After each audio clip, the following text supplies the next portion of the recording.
voin hi October ni som pakua sang ni le som ni pali ni a kan ria thawin zan in hian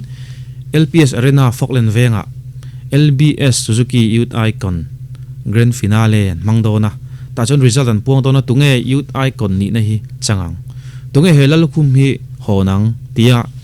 mi pui kanin nia lui lai hian then phei chu vein lama te ni zan lam te ponia an fence te anin niale moti tur khopin boro ka sanga kanin rin sia ka kanin nial lui lai hian top 4 ra po lang phatau lo jail ro sanga ala hit luang zela hei tun tuma po hian azaina amun hin ziak lang chi lowa azaina pakhat video kan en honga kan riak khodonia he pa hi amak katia awan nei lil tuka ka soi to a Youth Icon zo tang chun zai tura somna a mumal mulang ho sak chi ama bak te katia ma se ka soi suala Youth Icon zo ma pon ti hian somna a mumal mol mai ni ka ria sulo chuanin serchi pa po concert anei don ni ome kan ngai la chinang anal nge nal lo ti lamai wa chuanin a bo ro ki hria da chak oma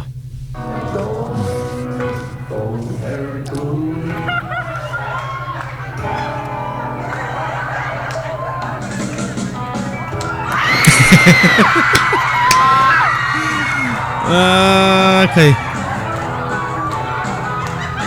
pa hi amak katia ati tura sia katia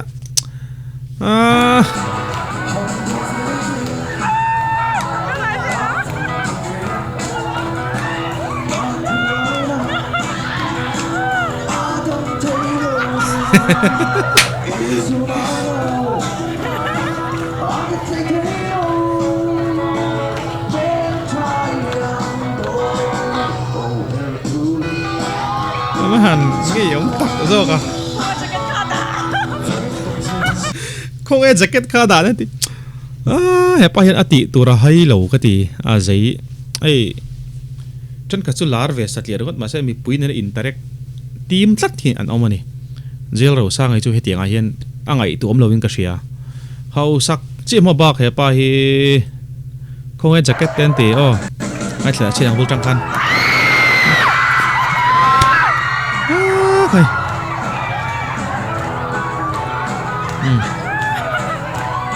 ngồi tệ nula pon ang lo trên cái chú nu te pon ni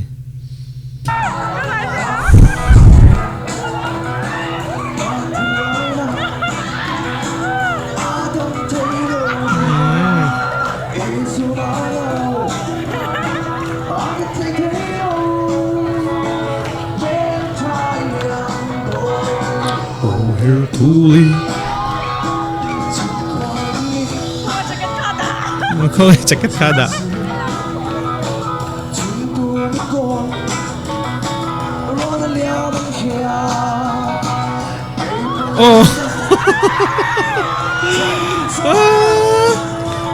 kỳ giải lai lai in thá tên lẩu lạc pui van pui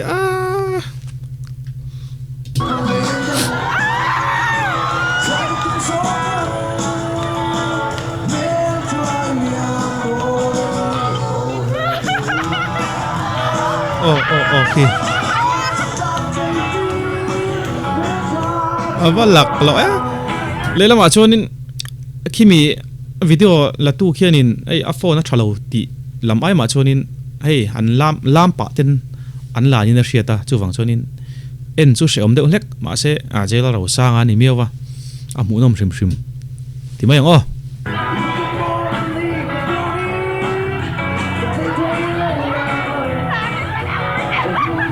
giải lai in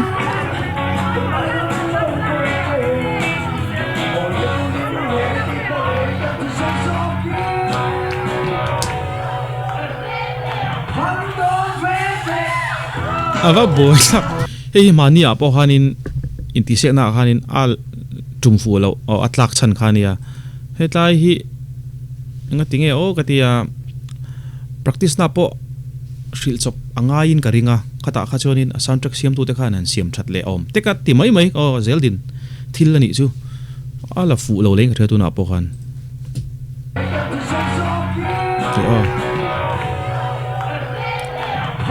han don ve te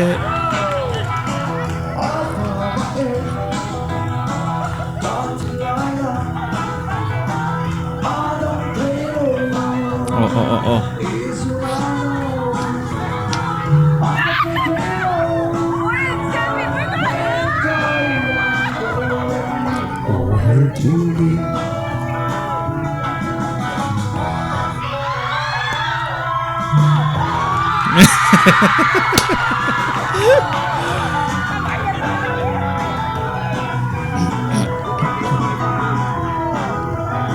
selfie pui na yang reng ve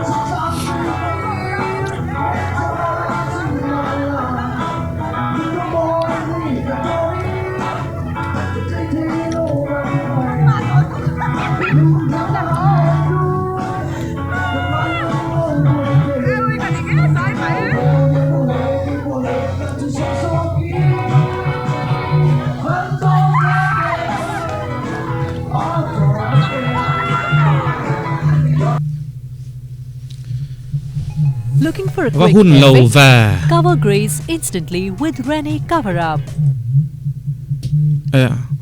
zaw ni kha zaw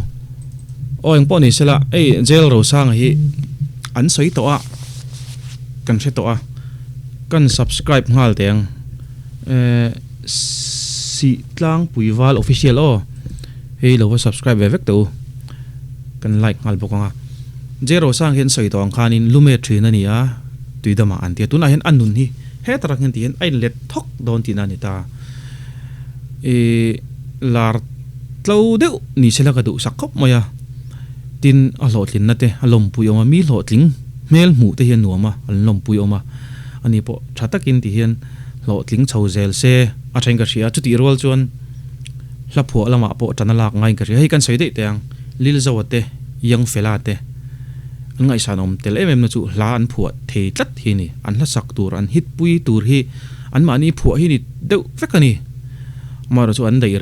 re lo chu eng po ni se khatin ole khan mi la phu ringot a in nga chuan e thlen thui har mai theya ka hrelo le kha ka chu eng po ni se kan ngai dan dan ni ta se a he zan ina youth icon result an puang dona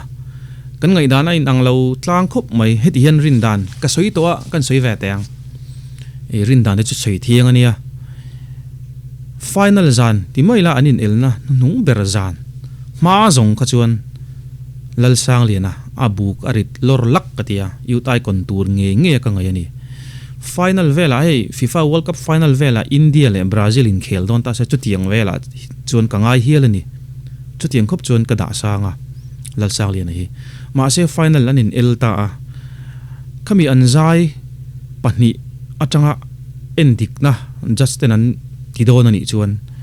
azai tha ka tilowa petera zai tha ka ti bera ala thu theng hil ti vel khan ron soya adik tak tak mai thaya ka shrelowa chan chu la zong zong kha tu man kan bai hat si se lowa tu lama kha bai hat tur kha om cholo ma se an sak rola han zom te chu a har lowa ma se ala thu adikem ti zong zong nen chuan hriat a har ve to a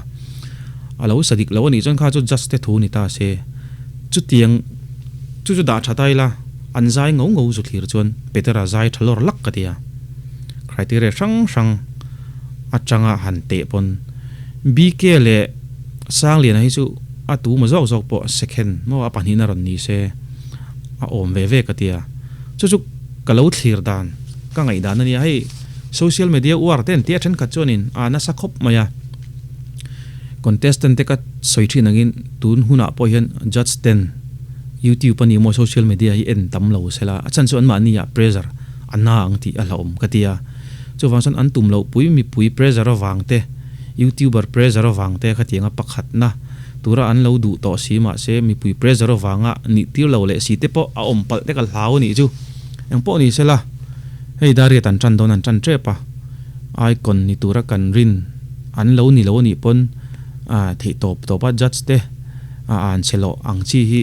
ti lo thakop in ka ria ka soi to thina contestant te an che that vek hian judge ten khongai tha ka ni mo atu te po ti tling se ti tla se pakhat na ni tir ma pathum na ni tir se kan tran zong te an ni le ni lo hian judge te kan soi sel na hi ashil thui khop mai chu wang chon he in zoom tlang ila thain ka ria o kan rin dan te chu kan soi thiang alo ma tha lom ang po ni se gel ro sanga o alom puyom ka ti a alo tlin na alom puyom ka ti a atira ka soitho ang khan share chi pa concert anei do na share chip mi puite en turin a som na chinlok khan ka hmuwa a som na kha lo ve en theu do nia a pui do na nia tun lai tun din hmuya tak phei chon ani aya al turi ka hrelem lo hei yang fela te midang dang an re tlanga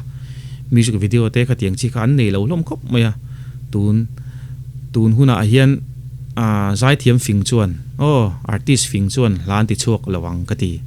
chan chu icon bo ro ka turu lutuk eng mai in hei hi aron break down lo ka ti chu ka mu dan dik tak ani engai ngai dan le lo soi ve te u du tok phatang